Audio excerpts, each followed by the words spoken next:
Bonsoir, messieurs, dames.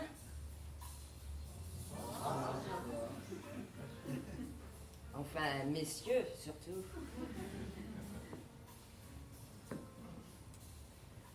C'est fou. Dès notre plus jeune âge, pour nous les filles, on nous raconte des histoires de princesses qui rencontrent leur prince charmant.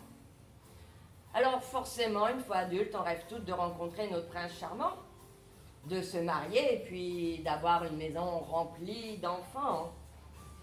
Enfin, à nous.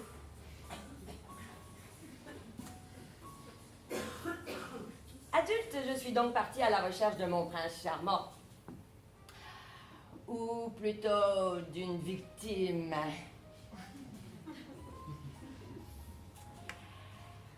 Pour ça, j'ai écumé tous les bars. Oui, car il faut savoir que derrière un poivreau se cache parfois un être sensible et aimant. Aimant autre chose que de l'alcool.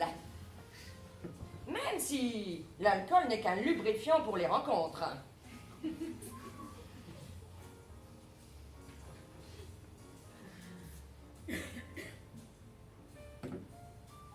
Bref, les années ont passé, et au grand désespoir de mon entourage, qui désespérait de me voir entrer tous les soirs bredouille, enfin, plutôt saoul. D'ailleurs, à qui je répondais qu'il valait mieux rentrer saoul que mal accompagné. Mais enfin, un soir, après ces longues années de recherche, mon prince charmant était là devant moi, vomissant chez moi, dans mon lit.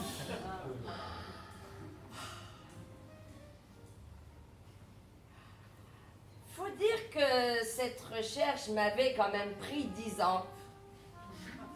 Oui, 10 ans de conduite en état d'ébriété enfin récompensé.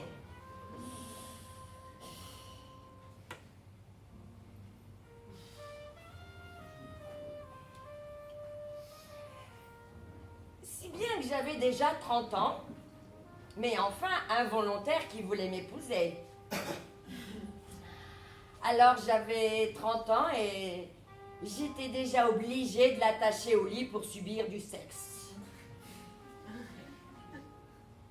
Oui, il faut dire qu'il était une sorte de Tony Micheli. Vous savez, dans Madame est servie. Oui, le genre de type plus obsédé par son ménage que par mon corps pour l'astiquer. Alors, si on dit que l'amour rend aveugle, eh bien, l'alcool aussi. Car lui, pour m'éviter, il n'avait rien trouvé de mieux que de boire pour passer ses nuits en cellule de dégrisement. Mais après une bonne cure de désintoxication, il a recouvré la vue. Bon, à la suite de quoi, il a demandé le divorce.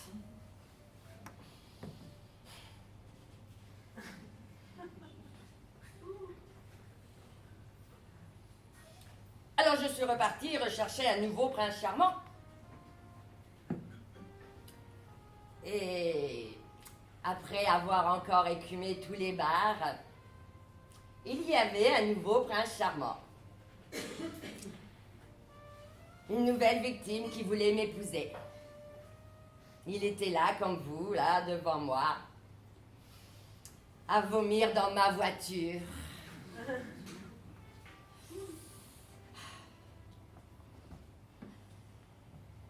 Alors, vous vous en doutez, je me suis attachée à lui et j'ai dit oui. Il m'a mis la bague au doigt et bien moi, je lui ai mis la corde au cou. Ben oui, je voulais pas qu'il se sauve comme le premier. Déjà que ça ne se bousculait pas au portillon.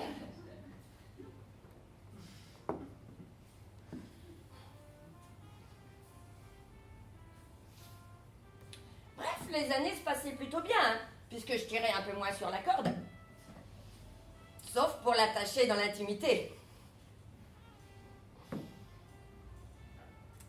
Mais un jour, il n'est pas rentré. Alors bon, au troisième jour, forcément, ça commençait par m'inquiéter. Hein. Je suis allée chez les flics. Et puis, je leur ai expliqué que le premier mari avait déjà demandé le divorce. Et puis, j'avais pas envie que le deuxième se barre. Je leur ai dit qu'il fallait absolument qu'ils me le retrouvent. Mort ou vif. De toute façon, il fallait que je sache si je devais l'attendre ou partir à la recherche d'un autre prince charmant. Bon, je peux pas dire, les flics ont quand même fait du bon boulot, hein. Parce qu'au 5e jour, ils l'ont retrouvé. Pendu, la fameuse corde au cou.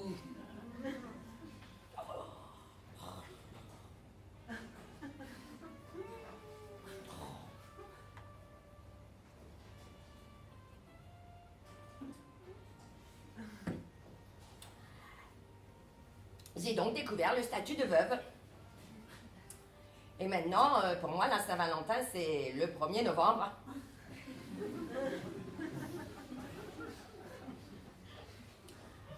Alors, Céline Dion qui devient veuve, c'est glamour. Ça fait même la une des magazines. Mais alors, moi, à mon niveau,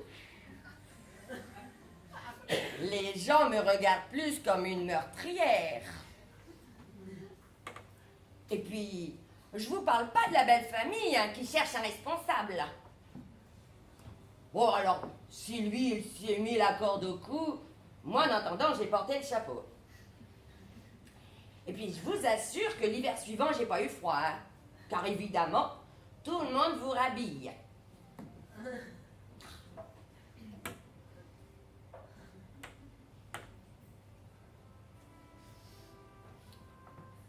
Quand je pense à Dalida,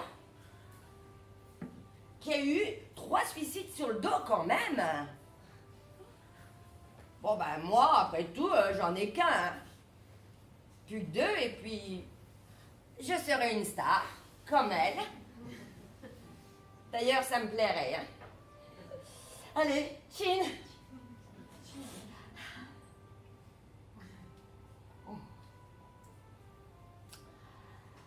Par contre, c'est dommage que les hommes se méfient. Parce qu'il faut savoir que les veuves sont chaudes comme la braise. Surtout quand le mari s'est fait incinérer.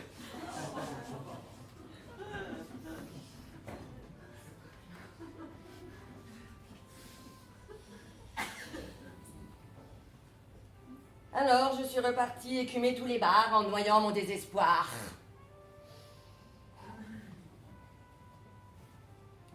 Par contre, je ne désespère pas de retrouver une prochaine victime. Même s'il doit encore finir à la morgue. Oui, un divorce, j'ai déjà eu. Et puis, franchement, entre nous, moi, j'aimerais autant que le suivant me fasse un cancer. En plus, si c'est une cirrhose, ça serait bien. C'est rapide et radical. Comme ça, il ne finira pas l'année. Après tout, comme on dit, un ivrogne de plus, c'est un homme de moins. Et puis, plus vite il sera parti, plus vite il sera remplacé.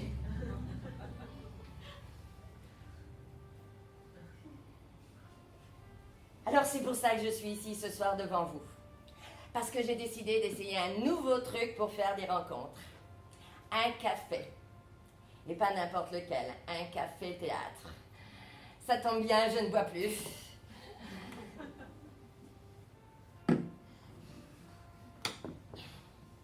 Tout n'est pas si rose dans la vie.